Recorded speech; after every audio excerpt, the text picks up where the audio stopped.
नमस्कार साथियों, हम पढ़ रहे थे राजस्थान में जनजाति आंदोलन। कल हमने पढ़ा मीणा जाति के बारे में। आज हम पढ़ेंगे भील। भील आंदोलन। भील शब्द का सर्वप्रथम उल्लेख सोमदेव भट्ट के ग्रंथ कथा सरित सागर में मिलता है। सोमदेव भट्ट के ग्रंथ कथा सरित सागर में भीलों का उल्लेख मिलता है। जेम्स टोड ने भीलों को वनपुत्र व जंगल का शिशु की संज्ञा दी है। जेम्स टोड ने भीलों को वनपुत्र व जंगल के शिशु की संज्ञा दी है।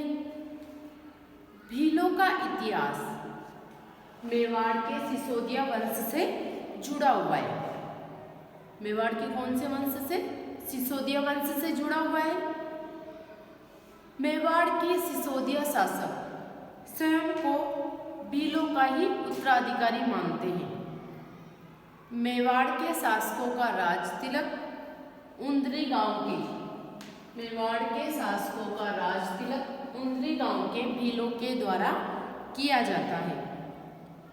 मेवाड़ के राज्य चिन्ह पर धनुर्धारी भील का चित्र अंकित है।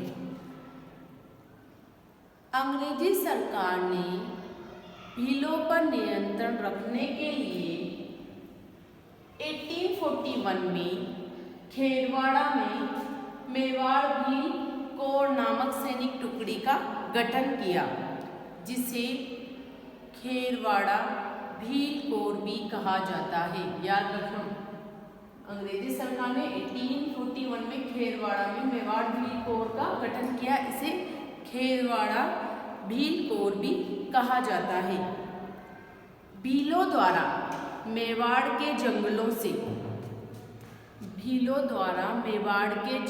से वनोपज एकत्रित करके अपनी आमदनी कमाई जाती थी, परंतु अंग्रेजों के कहने पर मेवाड़ सरकार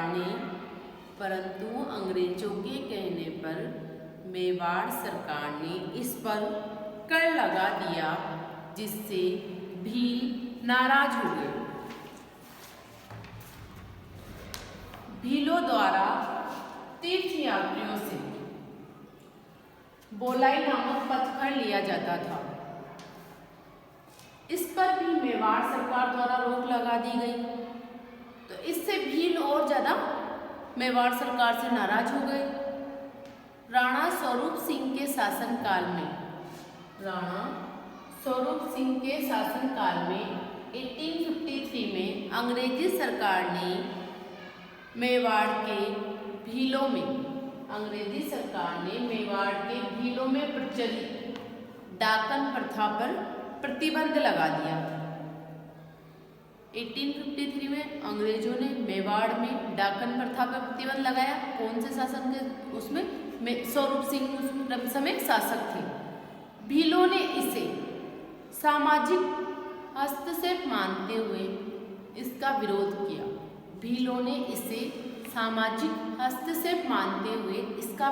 किया।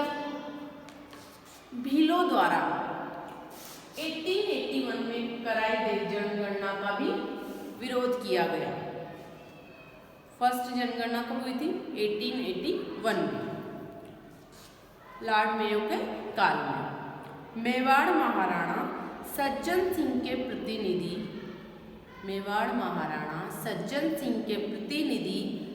श्यामल दास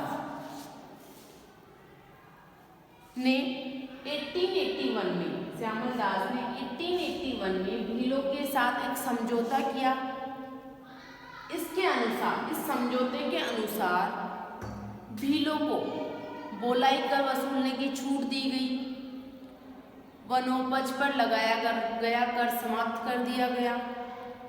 मेवाड़ के भील बाहुल्य क्षेत्र में जनगणना का कार्य स्थगित कर दिया गया। तीनों मांगे जो भीलों की थी वो मान ली गई। इस भील आंदोलन के दो प्रमुख नेतृत्वकर्ता थे। उनका नाम है मोतीलाल तेजावत और गोविंद गुरु।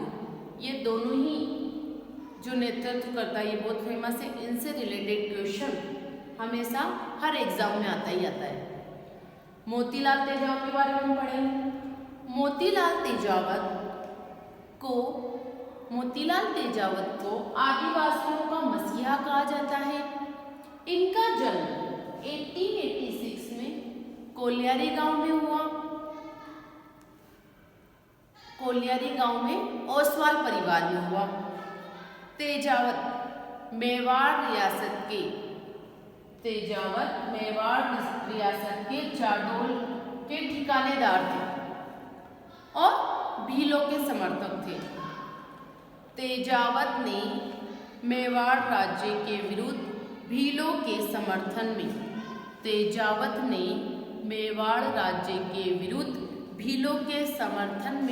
1920 में मातृकुंडिया, कहाँ पर ये चित्तौड़ नामक स्थान से वैशाख पूर्णिमा के दिन एक ही आंदोलन प्रारंभ किया।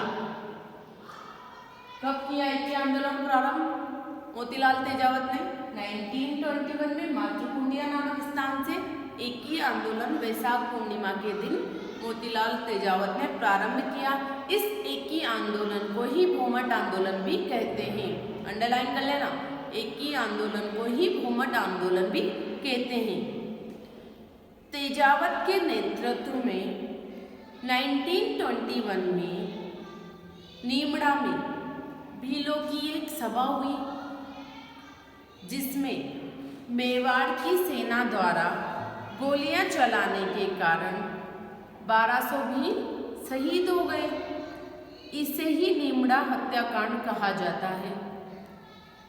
तेजावत को पकड़ने के लिए मेवाड़ की पुलिस द्वारा 1922 में पाल छत्रिया गांव में, बालोरिया गांव और भूला गांव में हत्याकांड किए गए।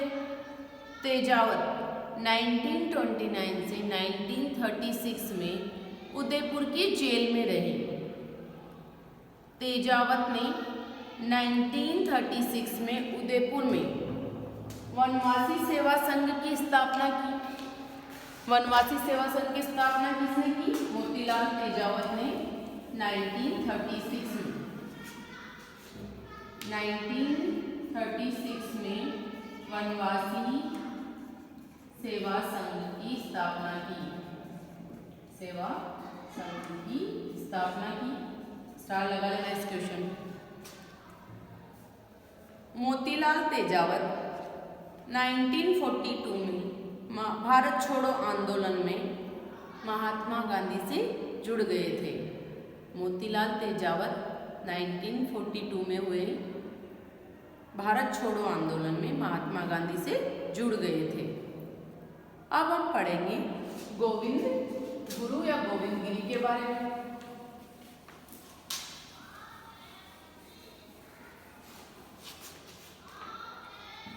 गोविंद गुरु का जन्म 1858 में डूंगरपुर जिले के बासिया गांव में बंजारा परिवार में हुआ। बासिया गांव में बंजारा परिवार में गोविंद गुरु का जन्म हुआ। गोविंद गुरु के गुरु कौन थे? दयानंद सरस्वती।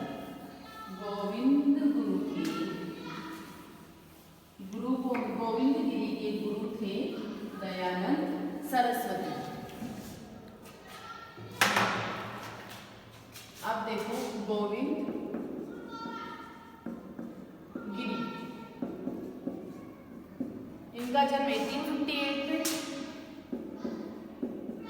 1858 बासिया गांव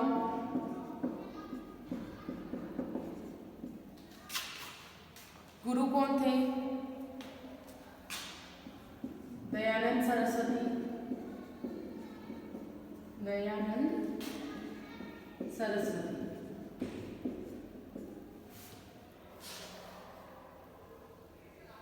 दयानंद सरस्वती की प्रेरणा से ही गोविंद गिरी ने भीलों के लिए आंदोलन चलाया। गोविंद गुरु के आंदोलन का स्वरूप सामाजिक था, क्योंकि इनका उद्देश्य भीलों के सामाजिक और आर्थिक पिछड़ेपन को दूर करना था। गोविंद गुरु दयानंद से पहली बार 1882 में उदयपुर में मिले थे।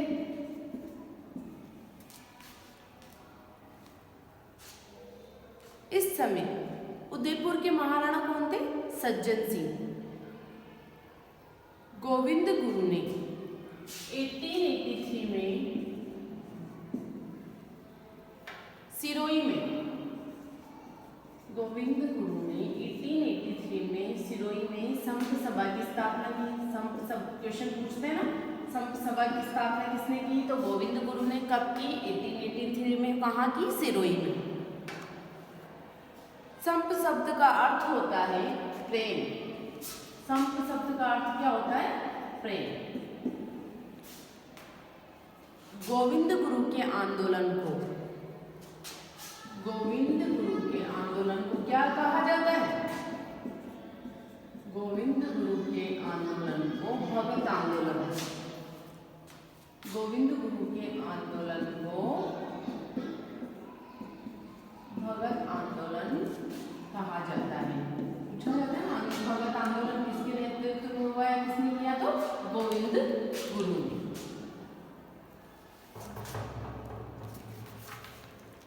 संप सभा का पहला अधिवेशन 1903 में अश्विन पूर्णिमा के दिन। संप सभा का पहला अधिवेशन, फर्स्ट अधिवेशन 1903 में अश्विन पूर्णिमा के दिन मानगढ़ पहाड़ी या मानगढ़ धाम भी बोला जाता है। कहाँ पर है ये? बांसवाड़ा में। यहाँ प्रतिवर्ष संप सभा का अधिवेशन होता है। मानगढ़ पहाड़ी बांसवाड़ा में स्थित है ये। इस पहाड़ी पर प्रतिवर्ष संप सभा का अधिवेशन करने का निर्णय लिया गया। 17 नवंबर 1913 को, डेट याद रखना, 17 नवंबर 1913 को मानगढ़ पहाड़ी पर संप सभा के अधिवेशन में मेवाड़ की सेना द्वारा गोलियां चलाई गई।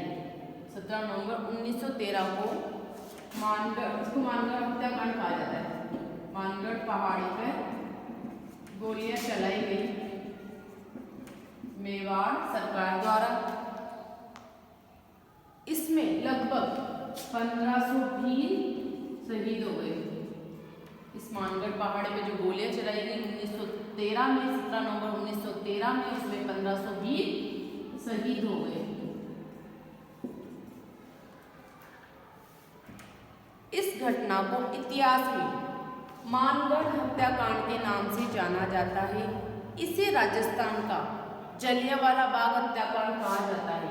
राजस्थान का जलियांवाला बाग हत्याकांड, मानगढ़ हत्याकांड। राजस्थान का जलियांवाला बाग हत्याकांड कौन सा है? हत्याकांड कौन सा है? मानगढ़ हत्याकांड।